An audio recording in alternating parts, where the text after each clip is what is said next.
I know you are playing to some gallery, but facts remain facts, and they are very stubborn. Allow me to acknowledge in this public gallery Kinjo Girls Secondary School from Central Imenti Meru, Kangubiri Girls High School from Tetu Nyeri. In the speakers gallery, PCEA Nyahururu Academy from Laikipia West Laikipia, Kiriani Mixed Secondary School from Mathioya, Muranga. On my behalf and on behalf of the House, we welcome the students, their teachers, and those accompanying them to the House of Parliament. Yes, Ndindi Nyoro, you want to welcome the students? Which one? There are two schools from Muranga, especially Kiriaini Mixed. Go ahead. Thank you very much, Honorable Speaker, for this chance. And I take this singular opportunity to welcome all the students from all across Kenya to this Parliament. Honorable Speaker, I know majority of them also aspire to be here doing what we are doing. And we are here to wish them all the best. And if you allow me, Honorable Speaker, just a minute, based on the discussion they listened to earlier, it is important that all of us know that there is a distinction between what we call a country. A country is just boundaries. There is a distinction between a country, between a state. Order, Ndindi Nyoro, you are out of order. I gave you an opportunity to welcome students. I was in the process, Honorable Speaker. Order. That is not welcoming students. I welcome all of them. Thank you, Honorable Speaker. Well done. Take your seat. Catherine Omanyo. Thank you, Mr. Speaker. Request for a statement on their plans for KCSE candidates representing Kenya at the FIFA Under-17 Women's World Cup. Honorable Speaker, pursuant to the provisions of Standing Order 44-2C, I rise to request for a statement from the chairperson of the Departmental Committee on Education regarding the plans put in place to ensure that candidates sitting for the 2026 Kenya Certificate of Secondary Education examination who are representing Kenya at the FIFA Under-17 Women's World Cup in Morocco are not disadvantaged on account of their national assignment. Honorable Speaker, the Harambee Starlets qualified for the 2026 FIFA Under-17 Women's World Cup, scheduled to be held in Morocco from 17th October to 7th November 2026. Following the conclusion of the African qualifiers, the Kenyan team has secured a second-time participation in the tournament, alongside other African women's soccer giants, namely Ghana, Nigeria, and Zambia. Notably, the Harambee Starlets squad includes high school students registered to sit the 2026 Kenya Certificate of Secondary Education Examination, KCSE, and grade 9 KPSEA students.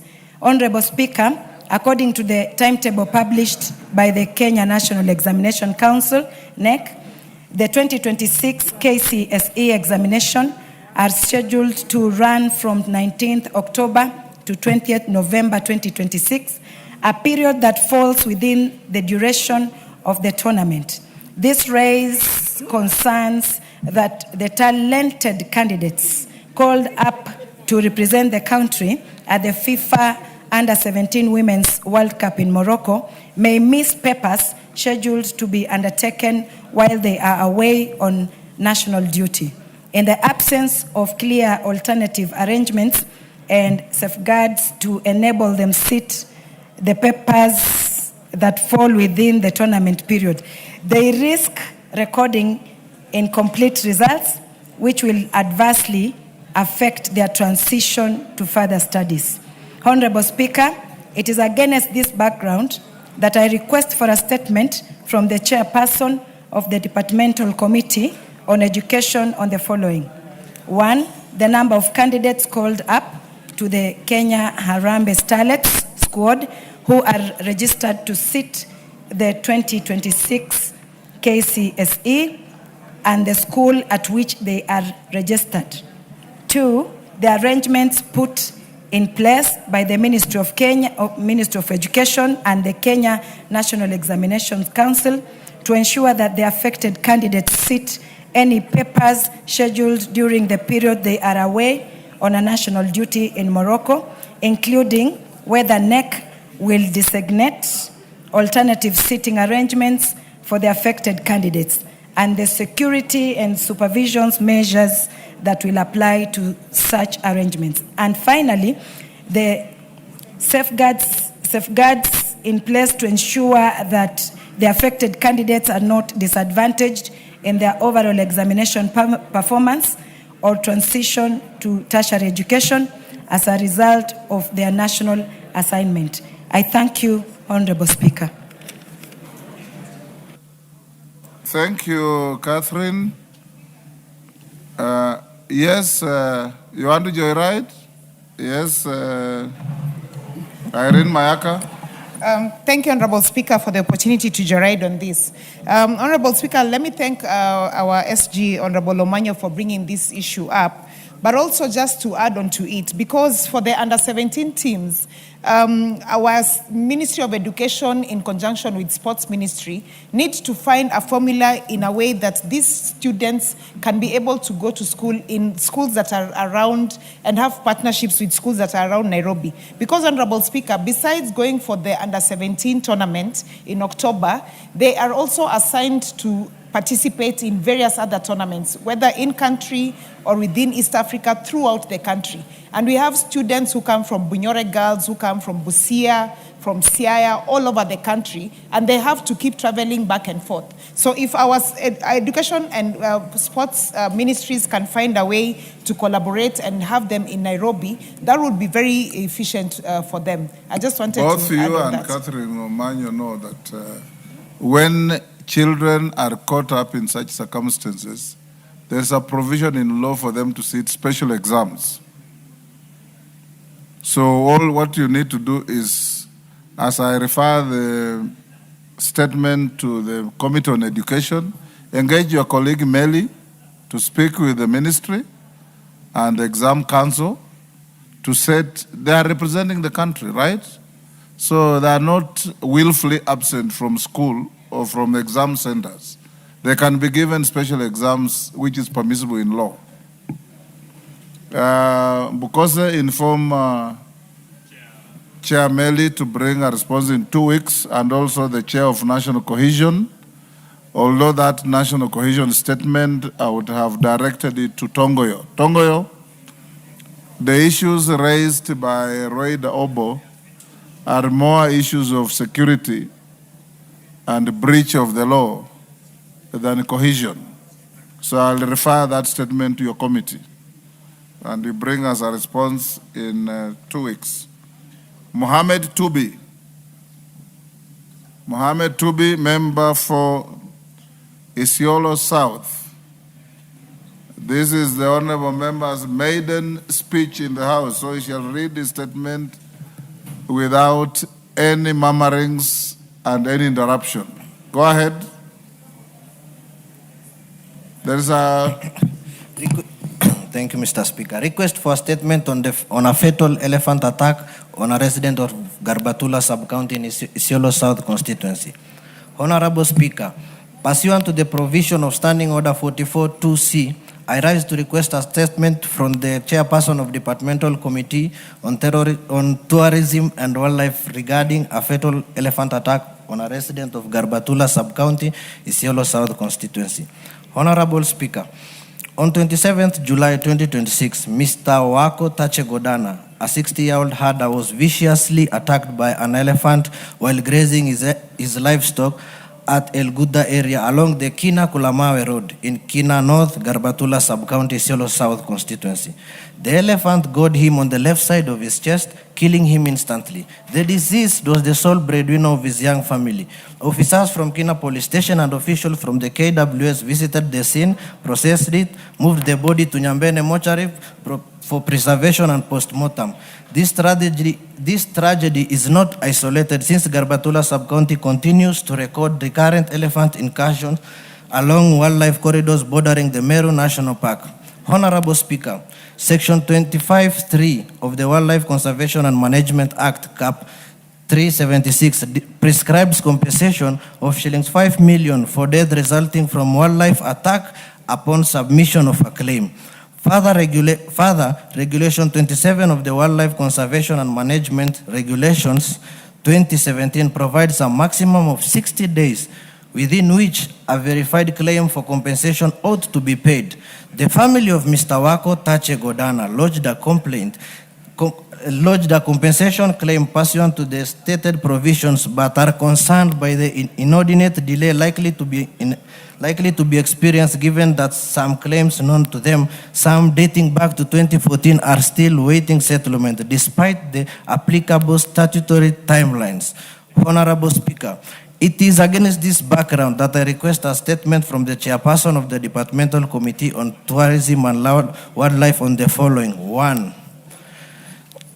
The status of compensation of the family of Mr. Wako Tache Godana following his killing by an elephant and the progress made to clear the backlog of compensation claims resulting from human-wildlife conflict in Garbatula Sub-County and the larger Isiolo County, specifying the number of pending claims and the timeline for settlement of each unpaid claim. 2.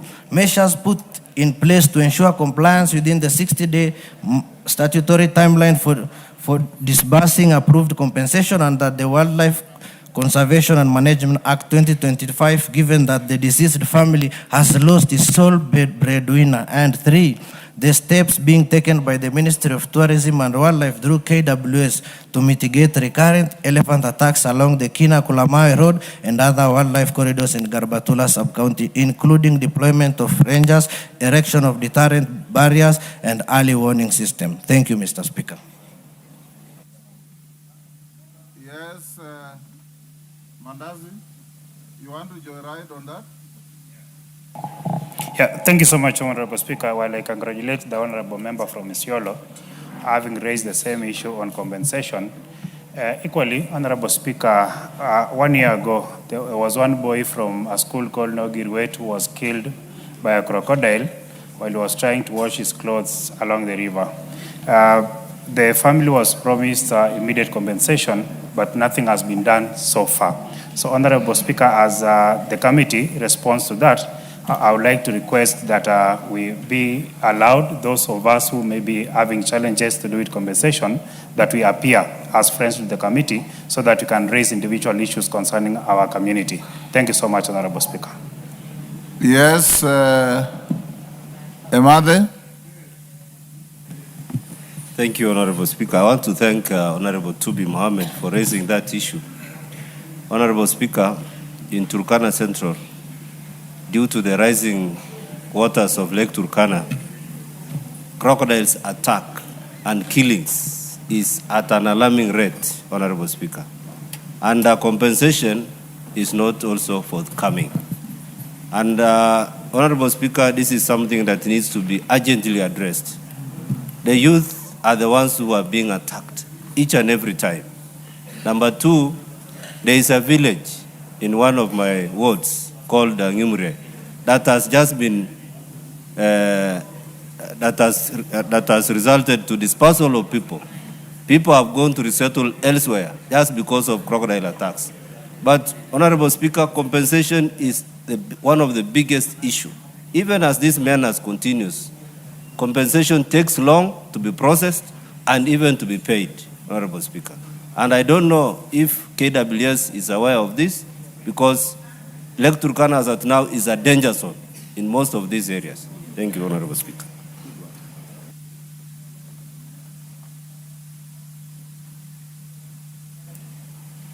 Yes, Bowen.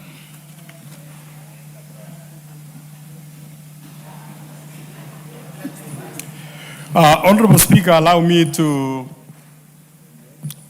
support what the Honorable Mother said.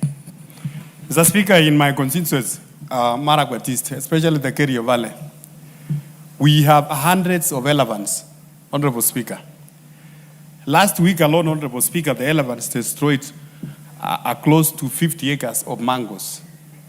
Mr. Speaker, and it takes almost a whole 1 week or 2 weeks before the KWS comes for assessment. The assessment, Honorable Speaker, in 10, 20 acres of mangoes, Honorable Speaker, they come under undervalue in the first place, and then the second place, Honorable Speaker, those who were affected last year, 3 years ago, Honorable Speaker, they are still waiting compensation up to today. So, Mr. Speaker, as the committee dispense this question by the Honorable Member, Mr. Speaker, they need to look into the entire human-wildlife conflict, Honorable Speaker, so that we don't want again another member raising tomorrow from Narok, another one from Turkana. Let them address this issue of human-wildlife conflict, Honorable Speaker, and if possible, there must be timelines as to the compensation of the farmers. Thank you, Mr. Speaker. Thank you. Chair, Committee on Tourism, Kareke. There's a mic in front of you.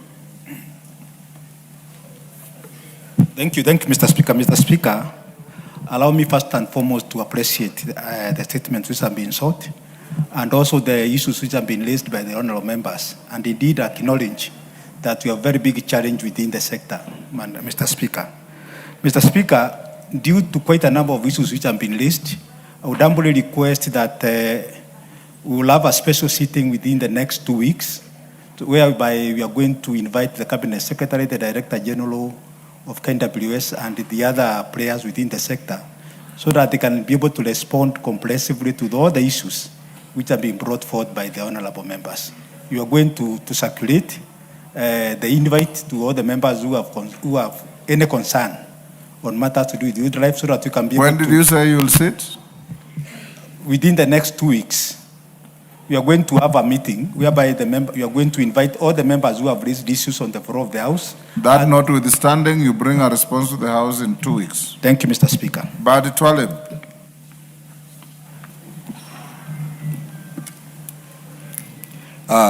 Thank you, Mr. Speaker, for giving me this opportunity to request for a statement regarding accessibility of buildings in Mombasa City. Honorable Speaker, pursuant to Standing Order 44-2C, I wish to request for a statement from the chairperson of the Departmental Committee on Housing, Urban Planning and Public Works regarding accessibility of buildings in Mombasa City. Honorable Speaker, Bima Tower on Digo Road, Mombasa City, is a 16-floor national government office building under the Ministry of Lands, whose lifts have remained non-functional for years, forcing staff and members of the public to use the staircases. In addition, Mr. Speaker, there are other key government buildings with similar issues within Mombasa City, which includes Uhuru Nakazi Building under the Ministry of Interior, Mombasa Law Courts under the Judiciary, Nema Building under the Ministry of Environment, and Betting Control Building under the Mombasa County Government. For several years, Mr. Speaker, these buildings have remained inaccessible to persons with a disability, contrary to their right to reasonable access to all places, public transport, and information in accordance with the provision of Article 54(1)(b) of the Constitution of Kenya. Honorable Speaker, it is against this background that I request for a statement from the chairperson of the Departmental Committee on Housing, Urban Planning and Public Works on the following, Mr. Speaker.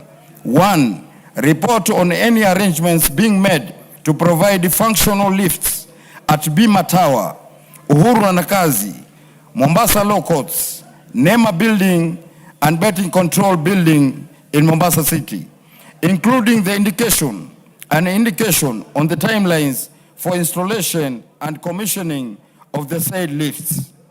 2, Mr. Speaker, the measures put in place by the relevant ministries in charge of the said buildings to guarantee access to the upper floors for persons with disability and the elderly and other vulnerable persons, pending installation of functional lifts in the buildings.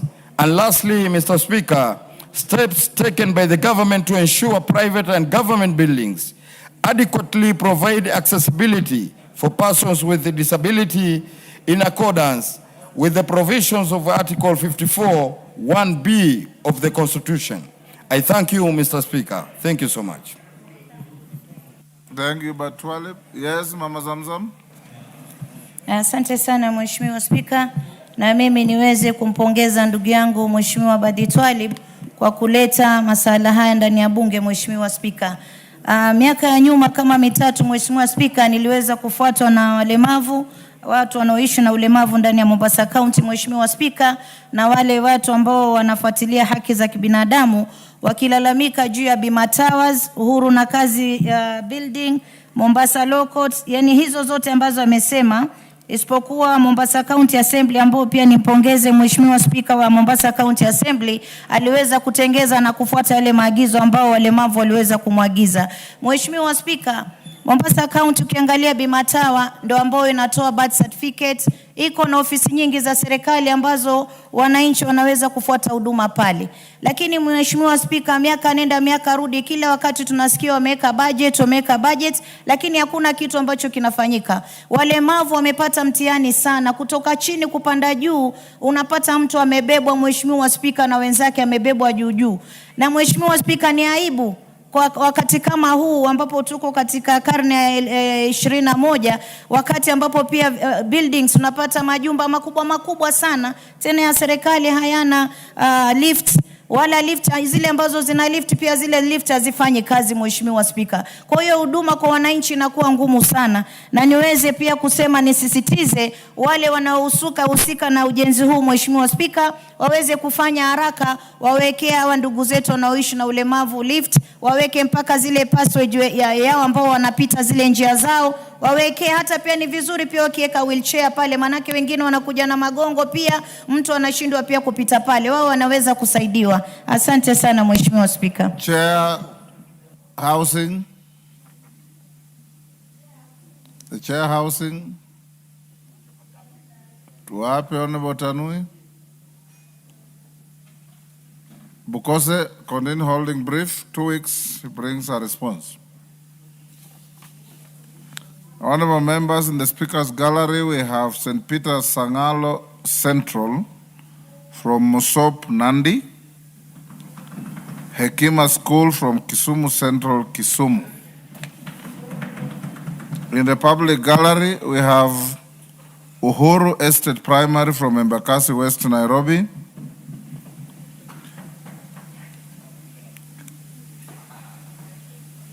Ilkerin Girls High School from Emurwa Dikir, Narok.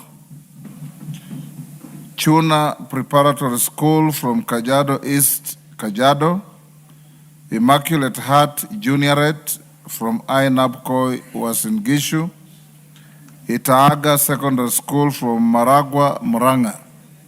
On my behalf and on behalf of the House, we welcome all the students, their teachers, and those accompanying them to the House of Parliament.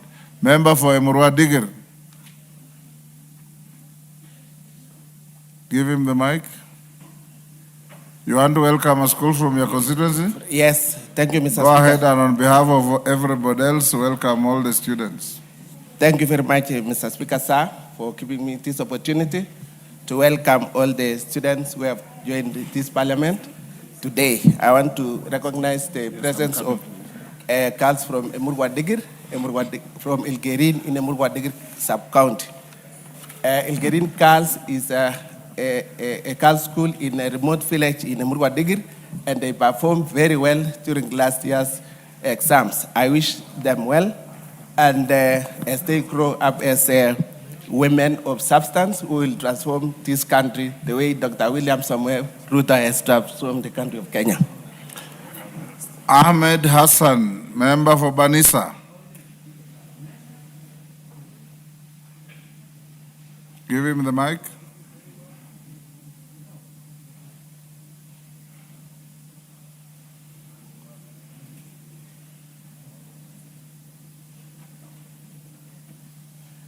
Give him the mic. Is it malfunctioning?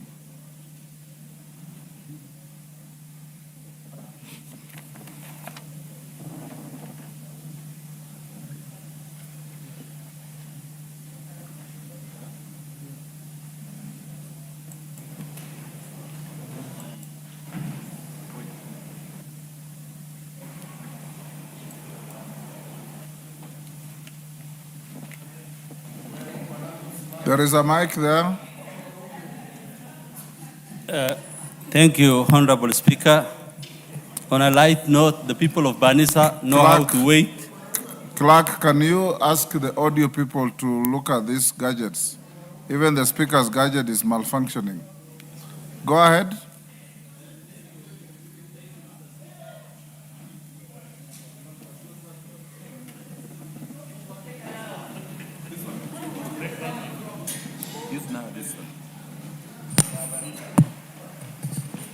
Is that working?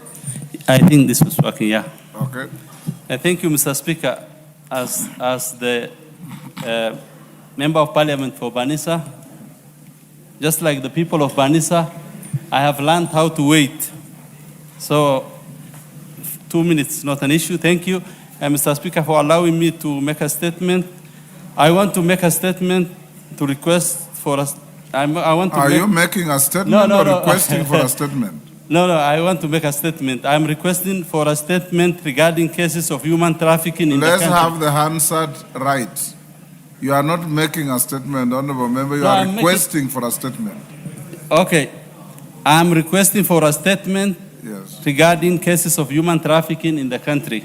Yes. Honorable Speaker, pursuant to the provisions of Standing Order, I rise Standing Order 44-2C. I rise to request for a statement from the chairperson of the Departmental Committee on Administration and Internal Security and Defense, Intelligence and Foreign Relations regarding the alarming rise in reported cases of human trafficking in the country. Honorable Speaker, in the recent past, there have been several reports of human trafficking syndicates targeting vulnerable young people through social media platforms and luring them with deceptive promises of employment opportunities abroad. It is reported that some of the trafficking routes transit through Kenya, Uganda, and South Sudan before ultimately converging in Libya. Once in Libya, victims are reportedly subjected to human rights violation, including forced labor, extortion, unlawful detention, and demand for ransom from their families. There have been reports linking a criminal network known as Magefe to the trafficking and smuggling of persons. These activities expose vulnerable young Kenyans to exploitation and abuse, causing immense distress to their families and raise the occurrence of transnational organized crime. Honorable Speaker, it is against this background that I request for a statement from the chairperson of the departmental committees on Administration and Internal Affairs and Defense and Intelligence and Foreign Relations regarding the following. 1. The measures being taken by the government to identify, investigate, and prosecute individuals and criminal networks involved in the recruitment, trafficking, and exploitation of Kenyan nationals, including the Magafe criminal network allegedly operating through social media platform.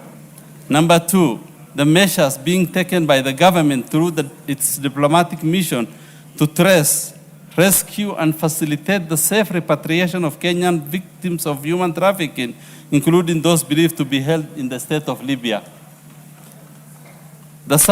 Number 3, the support mechanism, including legal aid, psychological counseling, and reintegration program available to human legal victims and their families upon their return to Kenya. And lastly, Honorable Speaker, the long-term plans to enhance cross-border cooperation with transit countries and international organizations to combat trafficking and protect vulnerable young migrants. I thank you, Honorable Speaker. Thank you. Thank you, Honorable Hassan. Tongoyo? No, that's not yours. Defense and Foreign? Yes, Kandie, that's your committee? Thank you, Honorable Speaker. Yes, that is my committee, and we are aware of the... I can see it is, he has directed the question to both your committee and administration. Yes, Mr. Speaker, we are going to deal with this Liars issue. with the other committee, Yeah. bring a response. In 2 weeks. Yes, Mandazi, what is it? Hold on, Kandia. Yeah, thank you, Honorable Speaker. Of important note today, Honorable Speaker, the member for Banisa, the member for Isiolo, and the member for Emuru Adigiri, all of them have spoken today. We have 10 other members of Parliament who are elected under UDA and a broad-based government. So, Speaker, we don't speak, we don't say, we don't wear party colors, but we are proud of the members who are elected. You are out of order. Thank you. Where is that coming from? Kandia? Thank you, Mr. Speaker, sir. I think we are going to liaise with the Committee of Internal Security and bring the response in 2 weeks, Mr. Speaker, sir. Thank you. Yes, Tongoyo?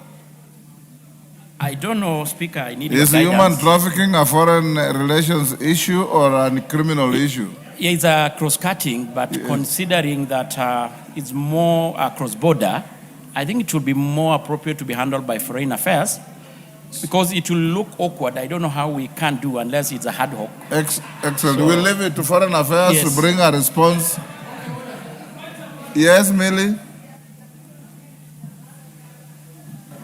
Thank you, Mr. Speaker. Mr. Speaker, I was a sponsor of the Counter-Trafficking in Persons Act. Yes. That is more a criminal venture. So defense will do very little work there. The Committee of Defense, which I sit in, will do very little work. Yes. This is barely a criminal matter, and even repatriation is not for the ministry. It should be And actually solely in under. fact, human trafficking is carried out by international criminal networks. Yes, criminal and network, local so it's a criminal crime. gangs and collaborators. Yes. Yes. Tongoyo, that will fall on your desk. You bring a response in 2 weeks. Robert Mbui. Thank you, Mr. Speaker. Honorable Speaker, pursuant to the provisions of Standing Order 44-2C, I rise to request for a statement from the chairperson of the Departmental Committee on Transport, Public Works and Housing regarding the stalled construction of Keno, Goleni to Kaani Road in Kadhiani constituency. Honorable Speaker, the Keno, Goleni, Kaani Road is a critical infrastructure project intended to enhance connectivity between Kadhiani, Mwala and Kangundo constituencies, thereby facilitating the movement of goods and people and accelerating socioeconomic development within the region. However, despite public resources having been committed to the project since the financial year 2016-2017, the road has reportedly remained incomplete for years, denying the public and the Matatu vehicle operators the benefits of the project that was expected to transform mobility and livelihoods.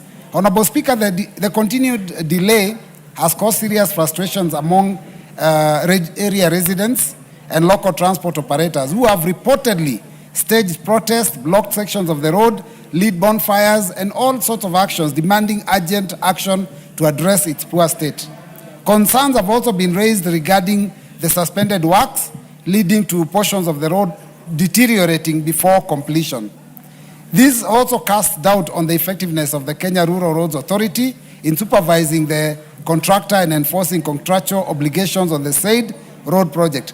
Honorable Speaker, it's against this background that I request for a statement from the chairperson of the Departmental Committee on Transport, Public Works and Housing on the following. 1, reasons for the stalled construction of Keno Goleni Kaani Road despite the allocation of funds.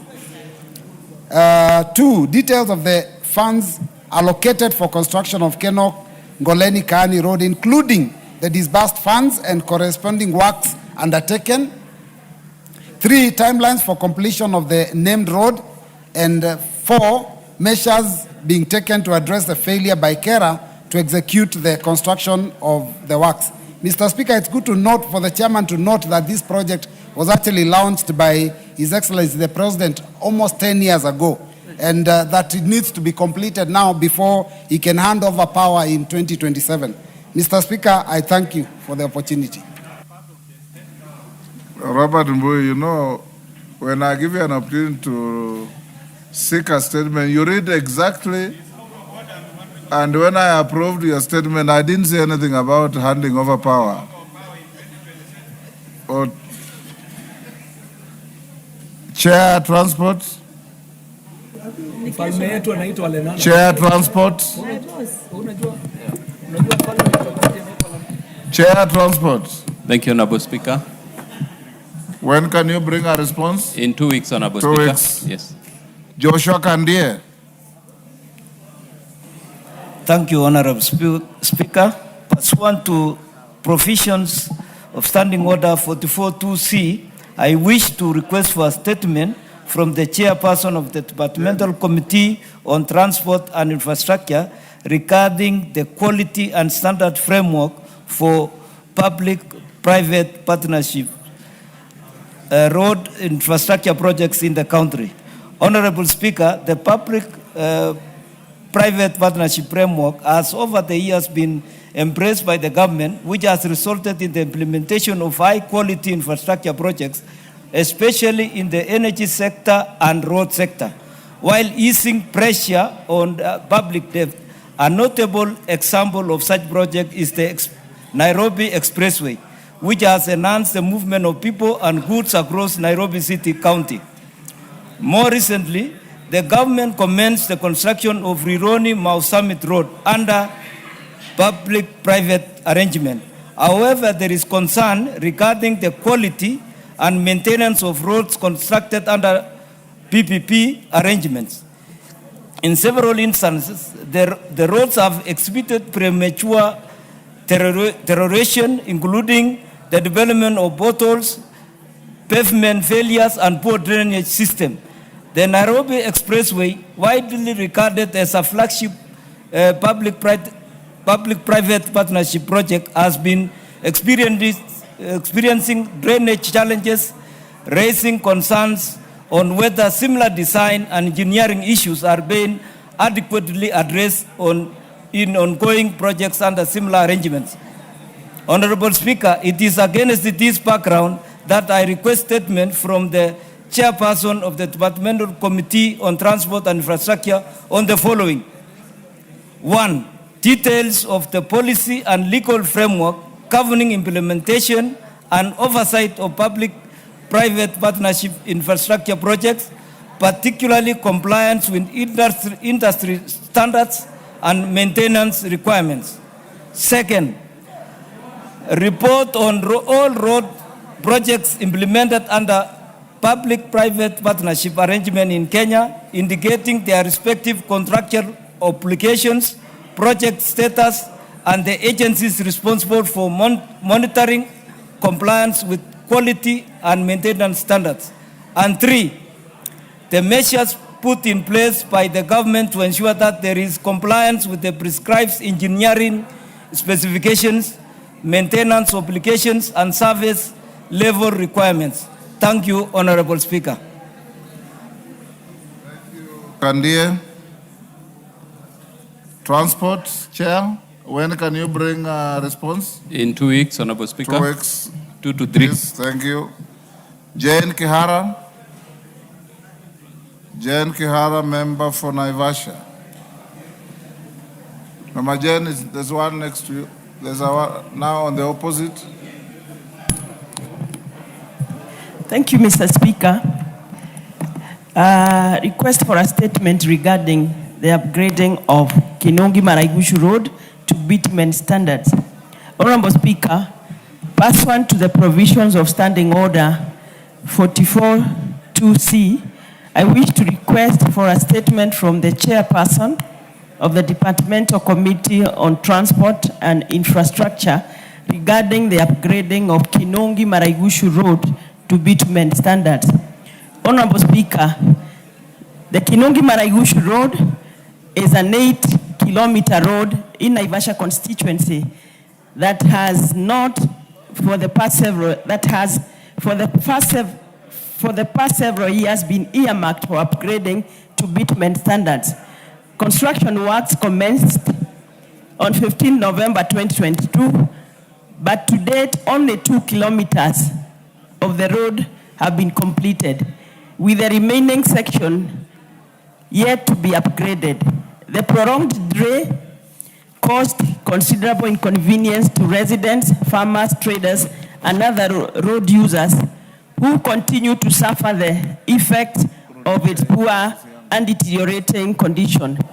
Further, Mr. Speaker, routine maintenance has not been undertaken, in particular clearing the bushes, which has resulted in overgrown bushes encroaching on the significantly reducing usable width of the road. It's noteworthy that with the ongoing construction of the Rironi-Mau Summit Road, which is expected to occasion traffic disruptions and diversions, timely completion of Kinungi-Maraigushu Road would provide a suitable alternative route and help decongest the main highway. Not to mention, Mr. Speaker, that I have written to the CS responsible with no response. Mr. Speaker, it is against this background that I request for a statement from the chairperson of the Departmental Committee on Transport and Infrastructure on the following. Measures put in place to ensure the timely completion and of the upgrading of Kinungi-Maraigushu Road to bitumen standards, including an indication on the proposed timelines for its completion. And number 2, Mr. Speaker, steps taken to ensure routine maintenance of the road, such as clearing the bushes to ensure accessibility by road users, connecting Kinungi and Maraigushu market, pending upgrading works. I thank you, Mr. Speaker. Chair, Transport. When can you bring a Honorable response? Speaker, will take 3 to 4 weeks to respond. I'll give you 3. Thank you. 3 weeks from today. Responses. Is George Murugara in the house? Yes, George Best. Sunguya? Not Sunguya, Tongoyo. Sunguya, you are not yet a chairman.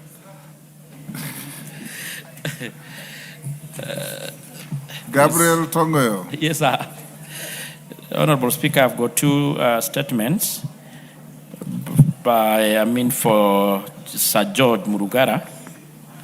Give both in quick succession. Then if you want any clarity. No, Honorable Speaker, I will start with the one of the child, the missing child.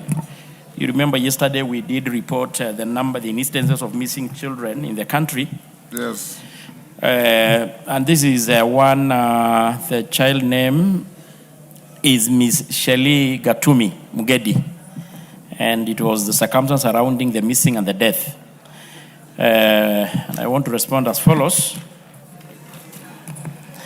On the 29th April, Ms. Harriet Kagendo Majira, a resident of the Riani village, within a location reported at the Makutano police station, via OB number 1229 of 2026, that her 3-year-old daughter, Shelley Gatumi, had gone missing as from the 27th April at around 14 hours.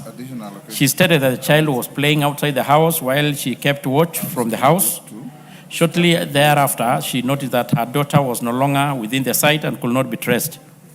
The neighborhood unsuccessfully conducted a more extensive search for the child on the following day. Subsequently, the OCS in the said police station circulated a missing person signal to all police stations countrywide. On the 29th April 2026, additionally, the officers from the Mutano police station visited the missing child home and surrounding area to assist in the search. And on the May 2nd, Mr. Geoffrey Mutinda, a resident of the area, reported at the Mutano police station that while spraying an insecticide on his pigeon peas farm near Iriaini Central School, together with 2 casual laborers, they discovered the partially decomposed body of a minor beneath a mango tree. The officers documented the scene while Abubuku Kanyana positively identified the body as of his daughter. The body was removed to Mary Martini Level 5 Hospital for preservation and post-mortem, and the sub-county criminal investigation officers, Chuka North, took over the investigation via inquest file number 1 of 2026, and several persons of interest were summoned, interviewed, and their statement recorded. During the course of the investigation, and based on the witness statement obtained, no link was established between any person and the disappearance and subsequent murder of the minor. Further, no evidence of probative value was obtained. On the 12th of May, a postmortem examination was conducted by Dr. Richard Joroge, the pathologist, who opined that the cause of death was asphyxia secondary to ligature strangulation. Specimens were collected for DNA profiling, though the analysis report is yet to be received. The step taken, Honorable Speaker, the officer commanding OCS circulated, I think that one I'd already said. The investigation are still ongoing to determine the perpetrators of the heinous act.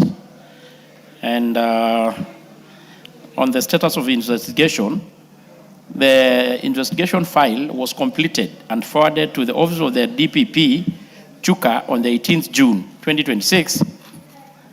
In response to the ODPP via letter dated the 22nd June, recommended that the matter be placed before a magistrate of competent jurisdiction to conduct a public inquest.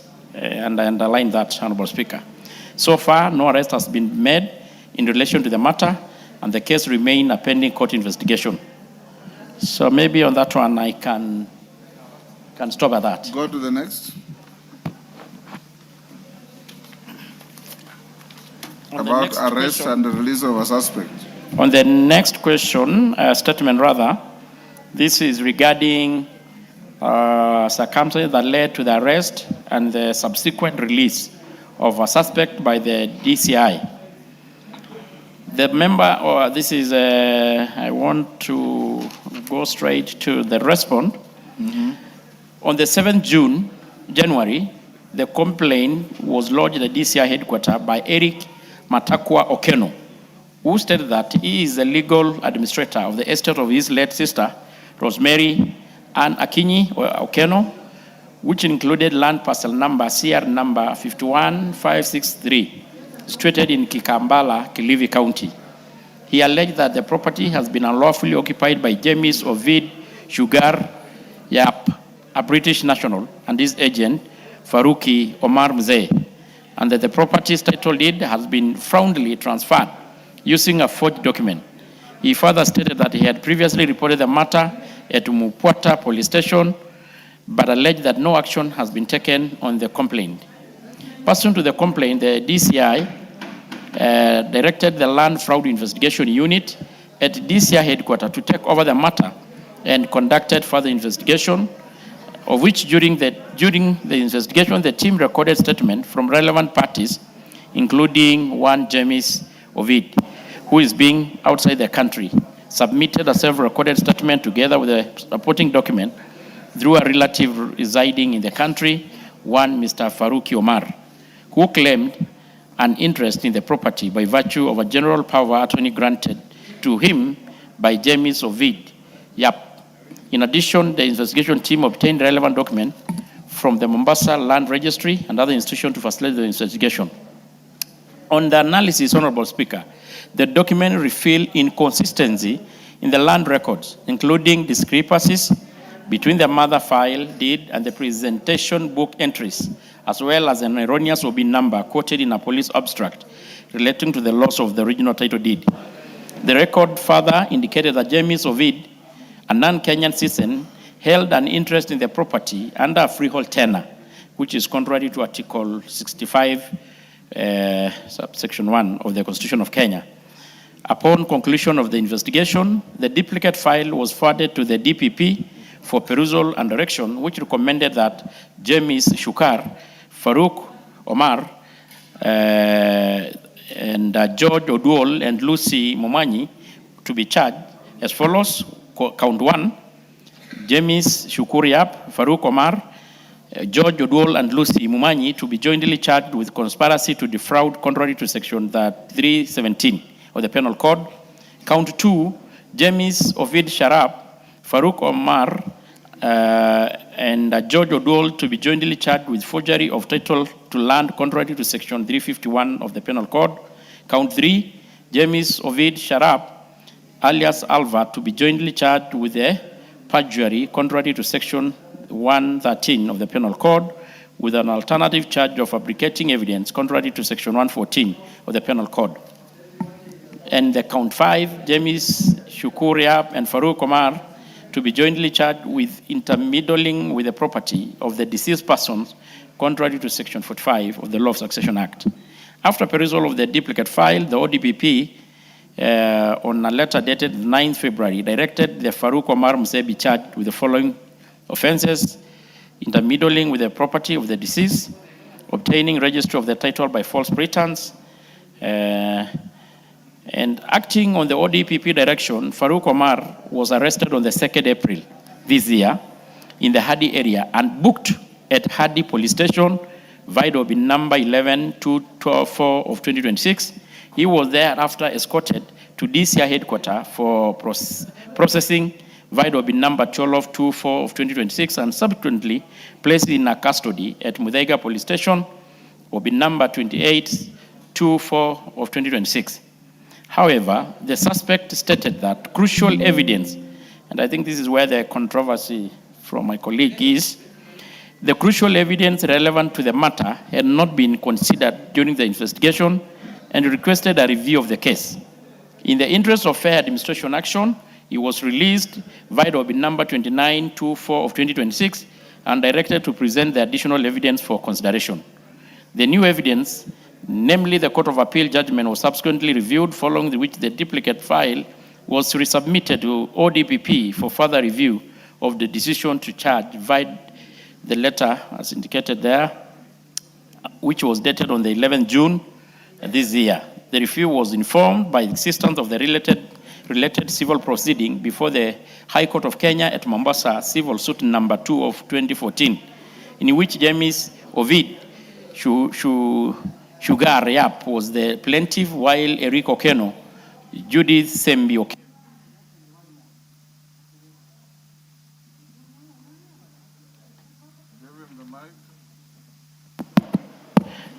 I'm trying to rush. It's a little bit long. Yeah. In the matter, the court ruled, Honorable Speaker, I know this is where the member, George, had an issue. In the matter, the court ruled in favor of the plaintiff, issued orders directing the defendant to vacate, to vacate and hand over the vacant possession of plot number 5313, CR 51563, and to pay general damages for the trespass amounting to 1.2 million. The judgment was delivered on the October 9th of 2020. And the defendant appealed against the High Court judgment via appeal number E027 of 2020 before the Court of Appeal in Mombasa. And the appeal was unsuccessful, and the Court of Appeal upheld the decision of the High Court. The duplicate police file is currently with ODPP for review in light of the new evidence presented. The police are awaiting direction. The police are awaiting direction and guidance from the ODPP. Upon receipt of the ODPP direction, the appropriate action will be taken. So I think to that end, Honorable Speaker, I'm sure during interrogation, the suspect, so I think the members, I think that's tend to summarize what is important in the report, in the statement, Honorable Speaker. And I submit. Yes, hold on. Thank you. Morogara. Thank you very much, Honorable Speaker. Honorable Speaker, these are extremely unsatisfactory responses from a serious body like the DCI, which is the successor entitled to the CID. And CID was loved and hated in equal measure because they used to do their job properly. The DCI here seems to be actually muddling issues and not taking his work seriously, and especially because of the following reasons. As regards the child, whose name is Shali Gatumi Mugendi, the child was actually kidnapped or whatever it was on the 27th of April 2026, and about 7 or so days later, in the same village where the police officers were conducting searches, that's where she was found. And what is most disturbing is the fact that in a rural setup like this one, the CID can come up with an answer that they do not know who committed the heinous crime, and they have therefore nobody to charge in a court. They call upon the public in an inquest to go and provide evidence for them to enable them act. I think the former CIDs who are now the DCI would possibly laugh at this, because those days we used to know the CID, that even if you committed a crime when you were alone, it wouldn't take you long before you are actually arrested and charged. But today, here is a crime committed in an old village where everybody lives, in a rural setup where everybody knows one another. And as we speak, we have now to cross our hands and pray that somebody has information to give to the police so that there can be a prosecution. This is most unsatisfactory. Let the CID do their work, please, because that is what we pay them for. Now, as regards the second statement, which I would term as also most unsatisfactory, this gentleman was arrested on the 2nd of April. We are told that he was taken to Hardy police station on the same day. Then a statement is made subsequently. He was taken to the headquarters, after where they took him to Muthaiga. And this is all the same day, purely because of the OB numbers given here. Now, it raises doubt whether really this man was handled properly, whether he was taken to any police station, or these are fabrications of the CID. But most important, if the DPP recommended that he be arrested and taken to court, what other business did the DCI have to say he had more evidence and therefore he needed to go back home to bring that evidence so that the file can be reviewed? Since when has the DCI reviewed information or evidence from the DPP? This is extremely curious. But most important again, when they say the evidence related to a civil case, if you look at the charges they proposed to the DCI the first instance, one of them is count number 3, that he would be charged with the perjury. Where was the perjury committed? It is in the cases that are being cited. The next one is an alternative charge of fabricating evidence. Where was the evidence fabricated if it was not in those cases? This statement is an afterthought. I'm sorry, the CS is actually trying to cover up for the CID, while the correct position is that the advice of the DPP has to be followed, the man has to be arrested, arraigned in court, and justice to take its own course. Now, we are told the file is with the DPP, and therefore it has not moved to DCI, purely because I think the DPP is also getting frustrated. How can you recommend that the file is brought back? You are told to recommend again so that we can act. This must be brought to an end. And the Honorable Tongoyo, being the chair of this committee, should actually put down his feet to tell the DCI, move with speed, execute the advice of the DPP so that every Kenyan can also receive justice. It cannot be that we can arrest somebody who is a suspect. He comes and says, I have more evidence. He's released. And we are down 4 months since he was released. 4 months, they have not arrested him. They have done nothing. Sincerely, this is frustrating. This makes every Kenyan wonder what the DCI is doing. Thank you very much. Tongoyo? I may not have much to add. I think you can agree with me. It's a little bit of a complex situation. It's an issue between the judiciary, ODPP, and DCI. And, he says you have given the most unsatisfactory statement. Is that true? I don't agree, Honorable Speaker.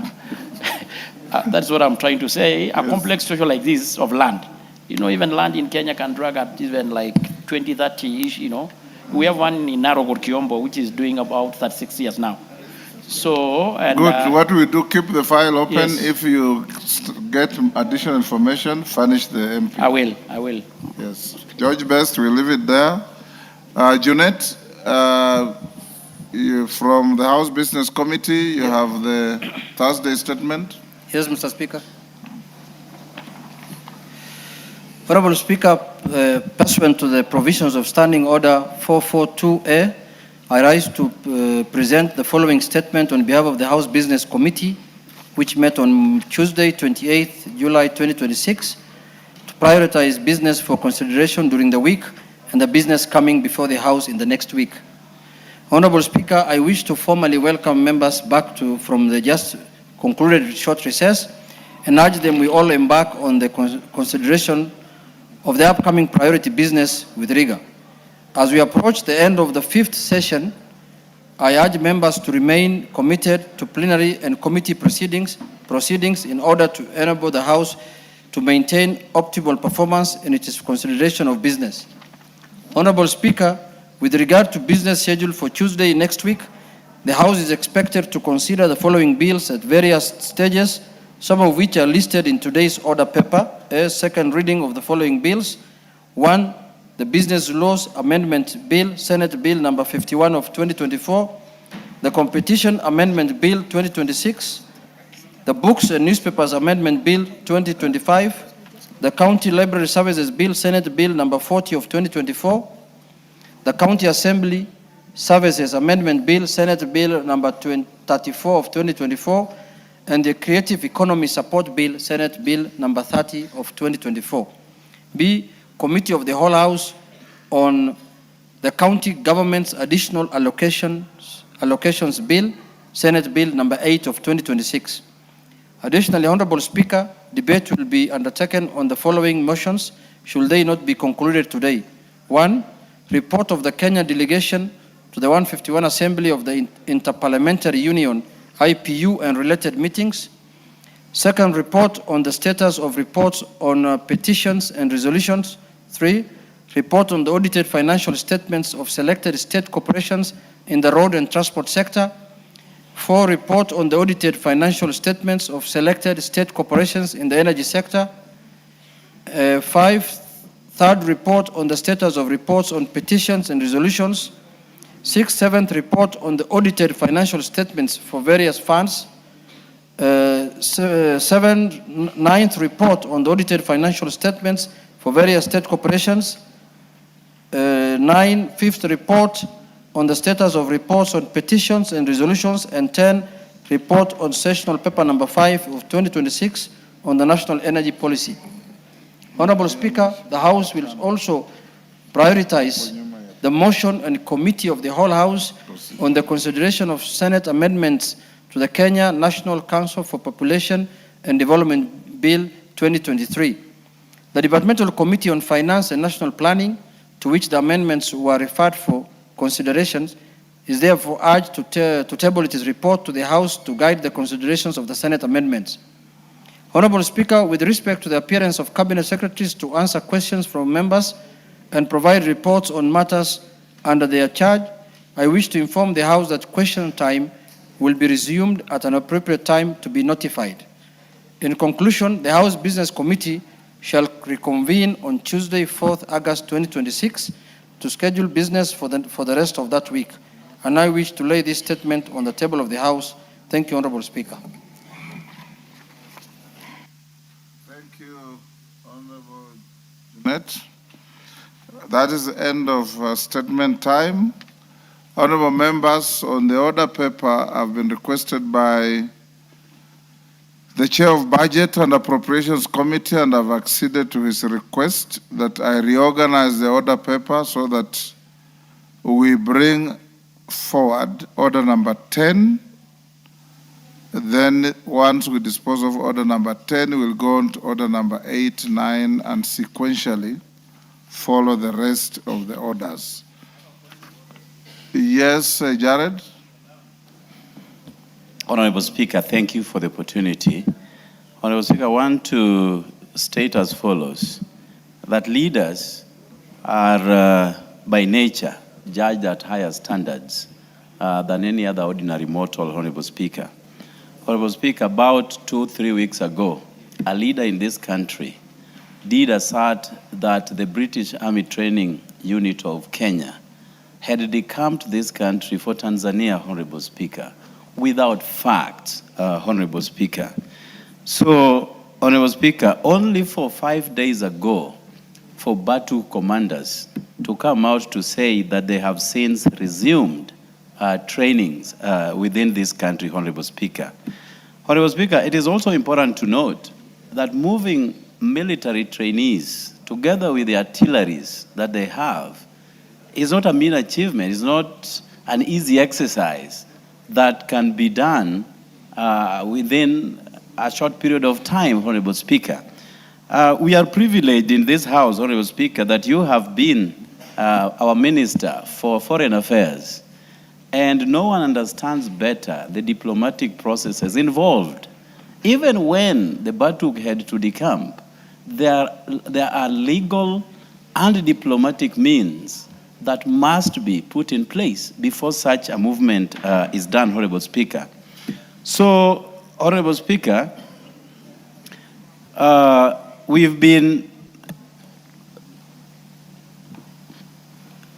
Sorry, Honorable Speaker.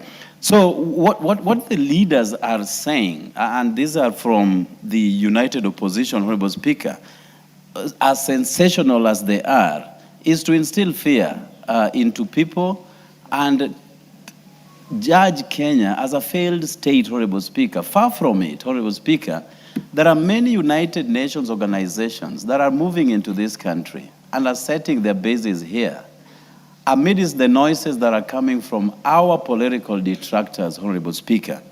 But as leaders, I think it is important that we really investigate what we say and how we say it, because this country belongs to us all. If it collapses with all of us, Honorable Speaker. Just not too long ago, the same leader was asking tourists not to step their feet into this country, Honorable Speaker. Yet, out of tourism, we get our number 2 best earner, Honorable Speaker. So, if the tourists refuse to come, how many people do you think are going to lose jobs, are going to lose livelihoods, which they eke out of both tourism and hospitality industries, Honorable Speaker? So, politics we can play, and it is important that we play politics. But when it gets into the attention of the international community, Honorable Speaker, we really have to be careful. We have to step back, reflect, retool before we make any adverse assertions that are coming from our leaders. So, Honorable Speaker, you sit at a vantage position to advise leaders from across the aisle to be very careful with the pronouncements that they make, particularly those that inhibit both on international community issues and our own local issues, because the world has become a global village. What you say here does not really end up at Wamunyoro village. It gets the attention of everybody. So, Honorable Speaker, we pass this baton back to you to advise leaders to be very careful and not to become too sensational with emotive consequences that may, again, ban this country. 2007, 2008, and the attendant bad things that happened, Honorable Speaker, was a result of such careless pronouncements by leaders. So thank you for the opportunity, Honorable Speaker. Please direct our country. We have faith in you. We have confidence in you. Thank you. Yes, Janet? Mr. Speaker, thank you for giving me a chance to say something. Mr. Speaker, what is going on in this country is alarming. Mr. Speaker, just first to buttress what my colleague has said about Batuk. Not only did that, I don't want to call him a leader, but that person or that impeached leader Did he only say that that contract was cancelled?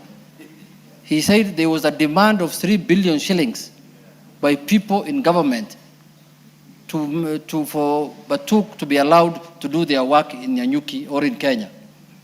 And Mr. Speaker, a day later, the whole thing was restored back. Mr. Speaker, what is happening in this country is really, really alarming. There is gross violation of the Constitution. This one man who has violated the Constitution when he was in office, and he continues violating the Constitution when he's out of office, Mr. Speaker. I don't know whether our institutions have stopped working. The NCIC, the DCI, the police, Mr. Speaker, because what that impeached leader is doing in this country is to destroy the fabric of this country so that Kenyans can turn against each other. Mr. Speaker, I'm sorry I came late to the House, but with your permission, Mr. Speaker, I'm one of the people or one of the leaders in this House, Mr. Speaker, who have been elected from a constituency that his community does not stay or is not the majority, Mr. Speaker. And I've represented them for over 3 terms. And I was even a mayor there, Mr. Speaker, where you visited me many times when you were mentoring me in leadership. Yes.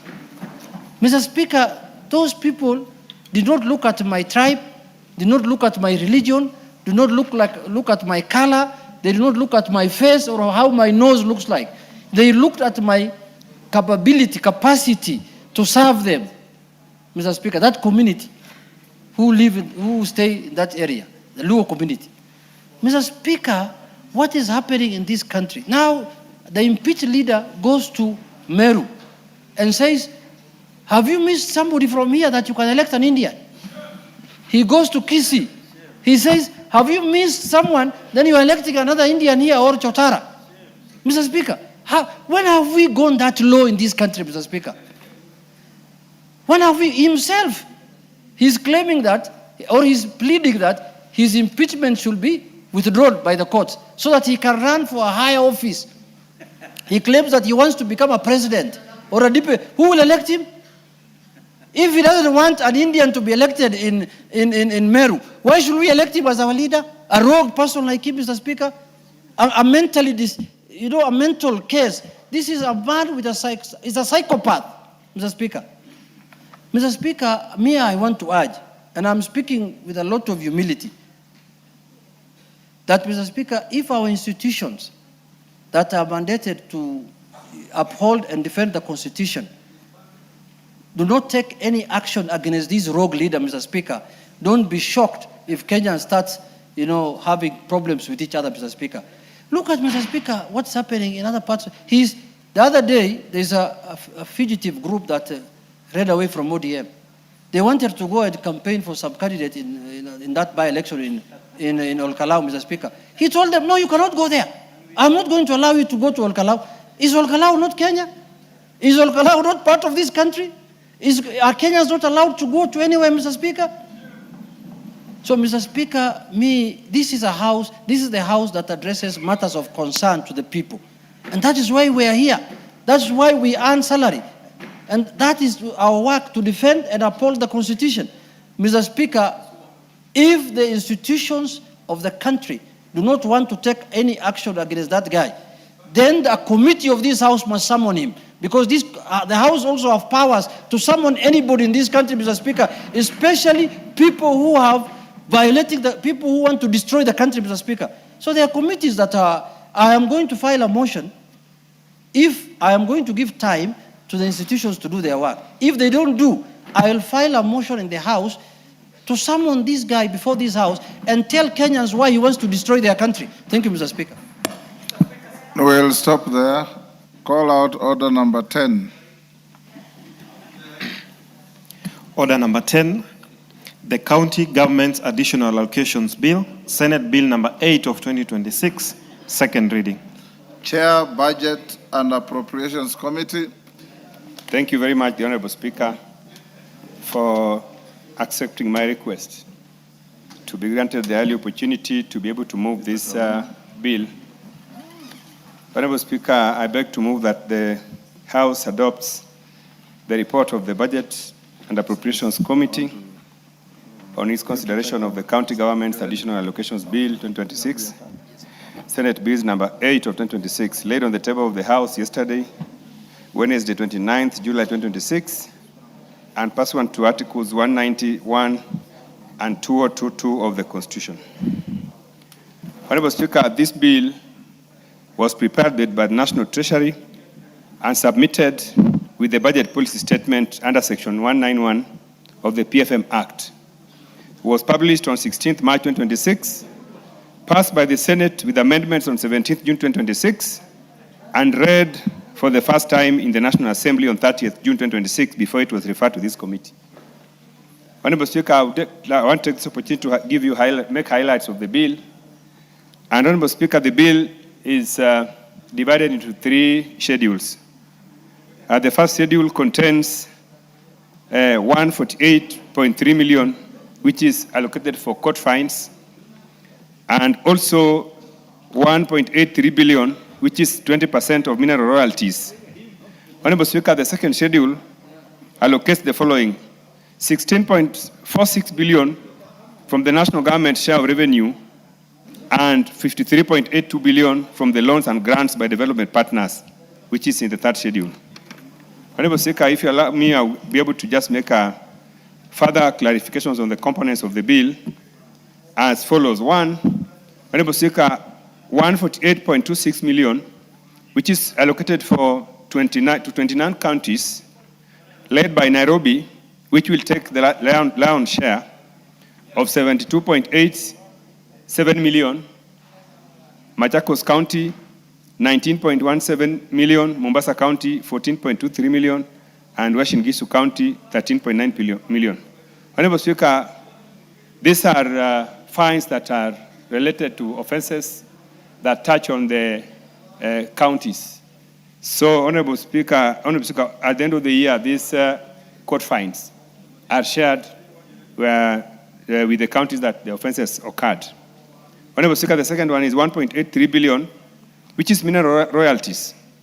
And Honorable Speaker, about 30 counties will benefit from this allocation, led by Kwale County, which will take 804.28 million, Kajiado County 310.26 million, Kilifi County 240.8 million, Nandi County 121.48 million, and West Pokot County 103.87 million. Honorable Speaker, these are counties where mining is taking place.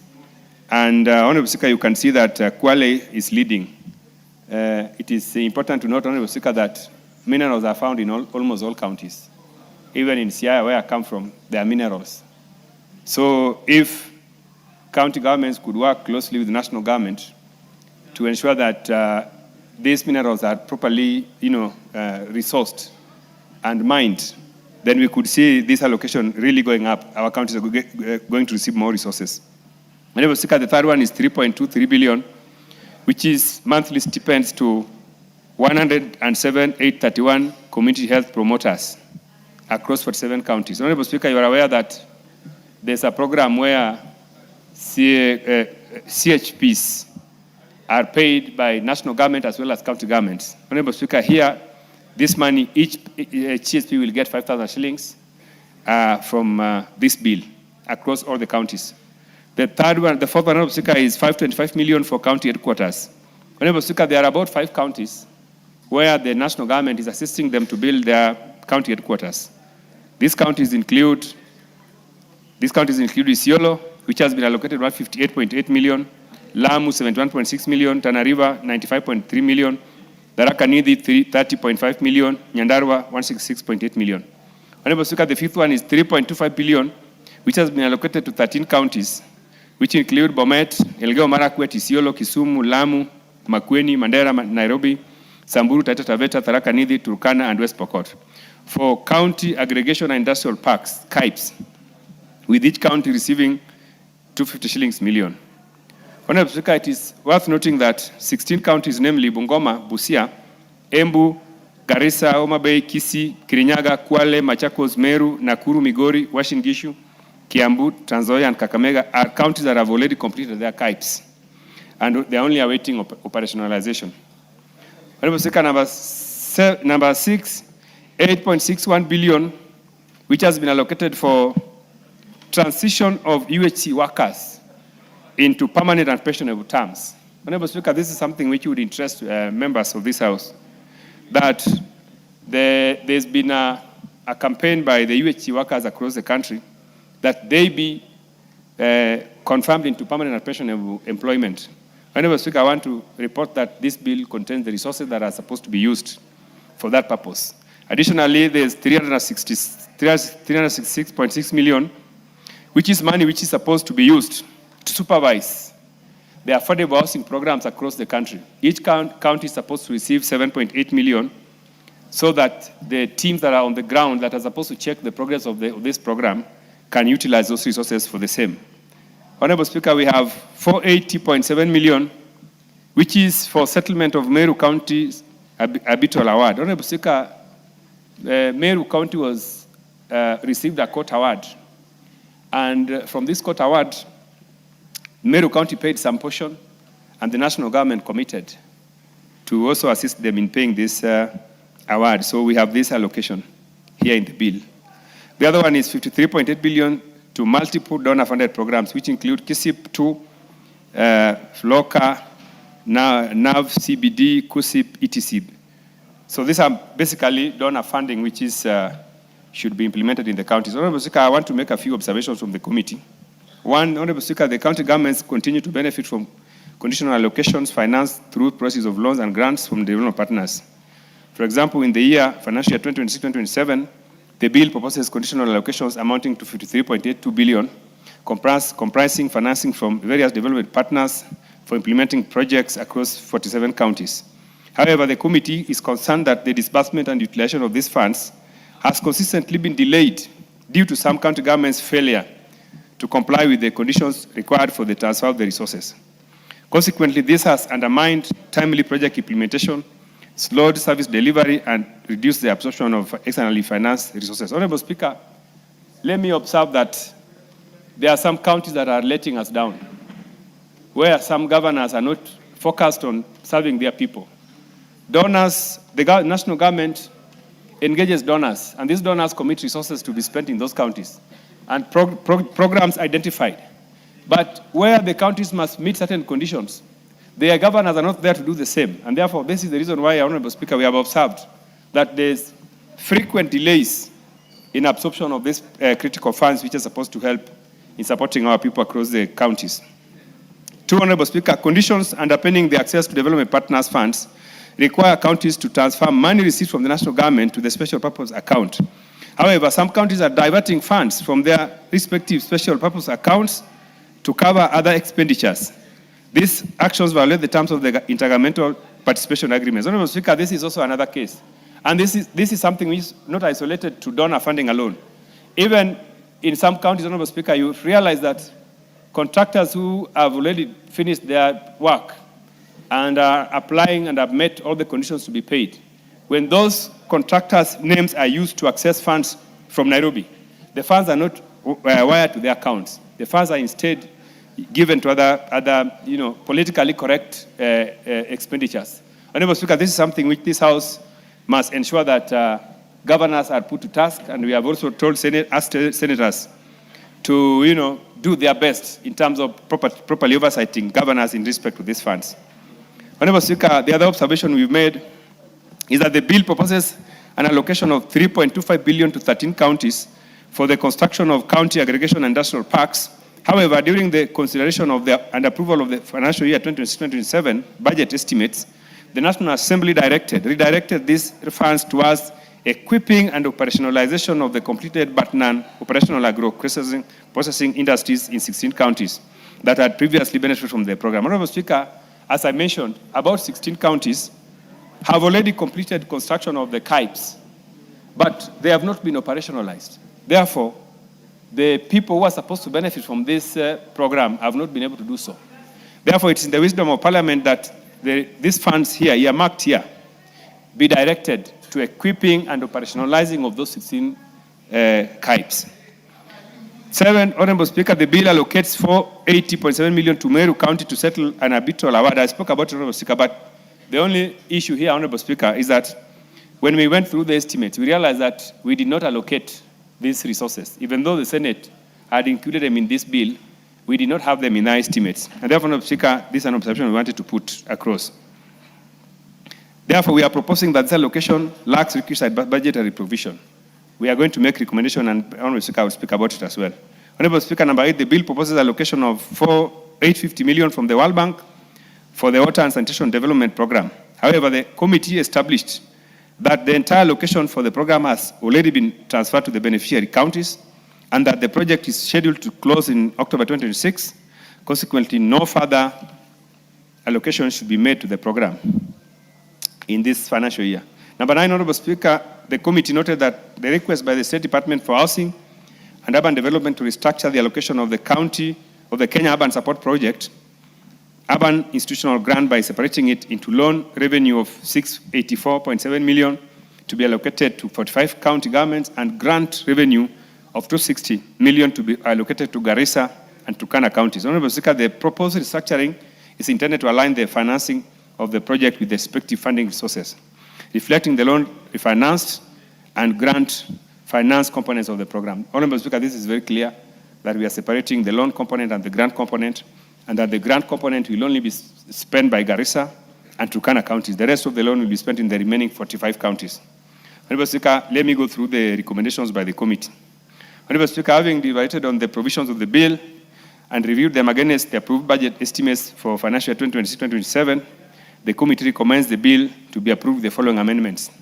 1, that column D of the second schedule that provides for allocation of 3.25 billion to counties, to construction of county aggregation and industrial parks, KIPES, be deleted from the bill. 2, that column G of the second schedule that provides for allocation of 480.78 million for settlement of the arbitral award of Meru County government be deleted from the bill. Honorable Speaker, I think I'm clear that we do not have this in the estimate, and therefore it is untenable. It is not tenable in this bill. Number 3, that column H of the third schedule that provides for 850 million from the World Bank for the Water and Sanitation Development Program be deleted from the bill because the program has come to an end. And the funds already released to counties. Number 4, that column 1 and J, column I and column J of the third schedule to be amended to reflect the loan financing and grant financing components of the bill. Honorable Speaker, this bill is as simple as I have highlighted, and that we already went through this bill when we were processing when we were going through the budget processes, and especially during the first phase of the budget process, and that I'm sure most members are conversant with this bill. Therefore, I don't want to waste more time, members. Honorable Speaker, I would like, with your permission, to move and ask my able Vice Chairman, the Member of Parliament for Endebess, Honorable Dr. Pukose, to second. Honorable Robert Pukose. Thank you, Honorable Speaker. Honorable Speaker, I stand to second the County Government's Additional Allocation Bill, Senate Bill number 8 of 2026. This bill, Honorable Speaker, as my chair has put it, was passed by the Senate and committed to the National Assembly. Honorable Speaker, this is a bill that after the Senate passed and transmitted to the National Assembly, this bill provides the legal framework for transferring conditional allocations from the national government and development partners to counties under Article 202 as of the Constitution and the Public Finance Management Act. Honorable Speaker, this bill transfers money from the shareable revenue of the national government, and you'll find that from the national government, you have allocations of close to 16.46 billion that of the shareable revenue that is being transferred to the county governments. It is also transferring 53.82 billion from loans and grants provided by the development partners to county governments. This is in addition to the 425 billion that the nation, 428 billion that the national government allocated to the county governments. So, Honorable Speaker, in this bill, you have allocations to the UHC workers, and this has been a very thorny issue. And the UHC workers are expecting that by this July, they should be able to be paid their money. And that is the hurry by the committee to make sure that we pass this bill so that the county governments can now be able to pay UHC workers as permanent and pensionable. Each county has a certain number of UHC workers. And those UHC workers, now that the National Assembly has passed this bill, we expect that the Senate will not have any dispute as per what we've recommended as at the committee, and that the House will agree with our recommendation so that the UHC workers can be able to get their money. Under this bill, Honorable Speaker, you've also seen that under the conditional allocation, we've given money for CHPs, community health promoters, which are shared function between both the county government and the national government, so that this money can also go to the counties. And you've seen that some of the counties have very few UHC workers like Lamu, and you look at the amount of money they are getting is low compared with the rest. Honorable Speaker, this bill also provides money for other programs such as KIPES, such as FLOCA, which is now you have FLOCA 1, FLOCA 2, and this is money that goes into climate resilience and other activities that are within the county governments. So we expect that the county governments will be able to utilize this money well, and as my chair put it, and this is an observation that has been made both by the Senate and the National Assembly, that accountability is a very important role for the county governments. They must account for the money so that they can get the next disbursement, because these are donor-funded projects. And you'll find that there are counties that have delayed in making sure that they are able to account for that money. And this is what leads to delay in disbursement. And we are hoping that the county governments will be able to perform their role, make sure that they account for this money, because this money has conditionalities, and you must be able to meet those conditionalities. Honorable Speaker, you will find that when we were debating the budget estimates, the committee had also put money to complete some of the KIPES projects within several other counties. In this also, there is also money for KIPES so that these industrial parks can be completed in time, and it's a shared responsibility, because the national government is putting 250 million and the county government should also put their share. But you'll find that there are some counties which occasionally they are not able to, they are putting programs that are in projects like in the KIPES, and at the end of the day you'll find that they also withdraw that money. So this leaves those projects incomplete.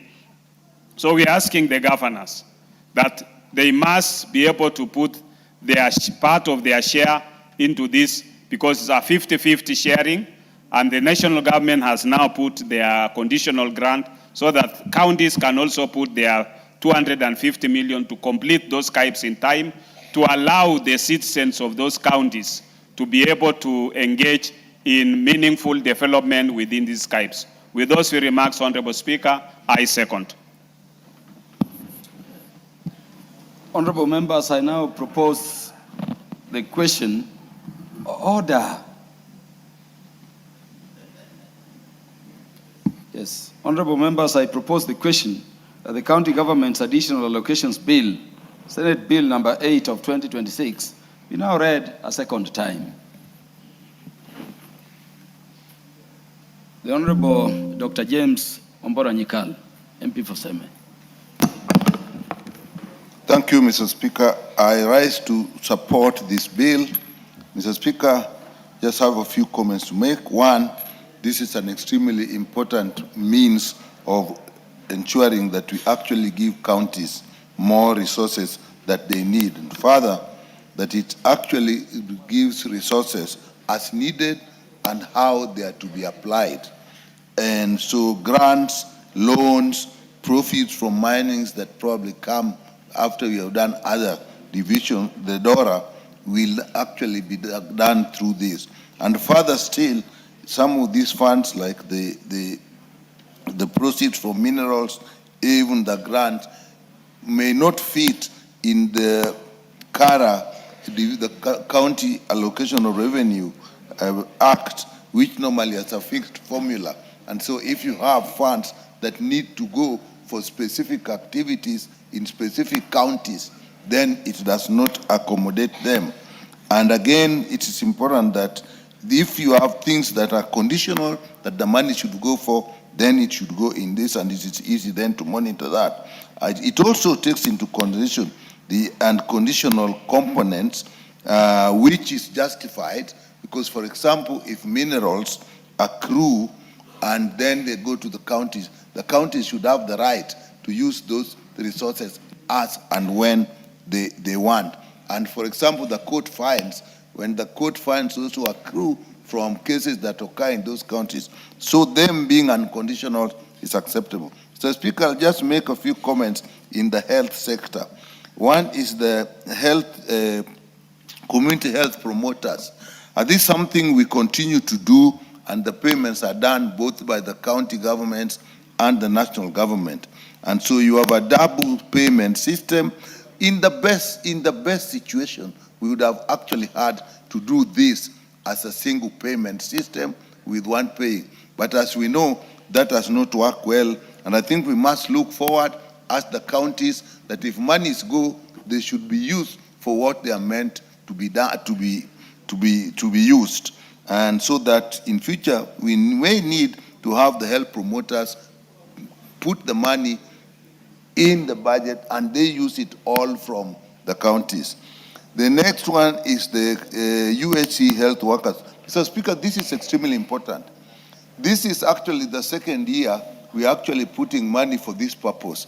In the first year when we did it, for this purpose, it actually didn't work well because the counties felt that they wanted to be assured that this money will be available every year before they take these officers.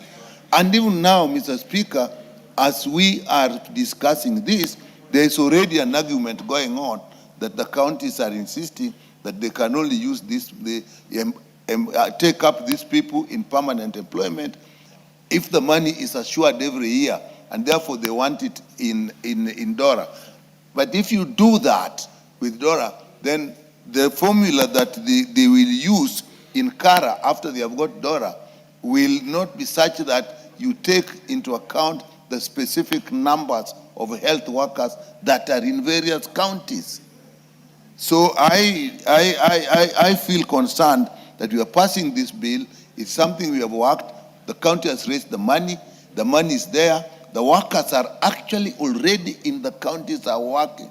Why can't we take them up?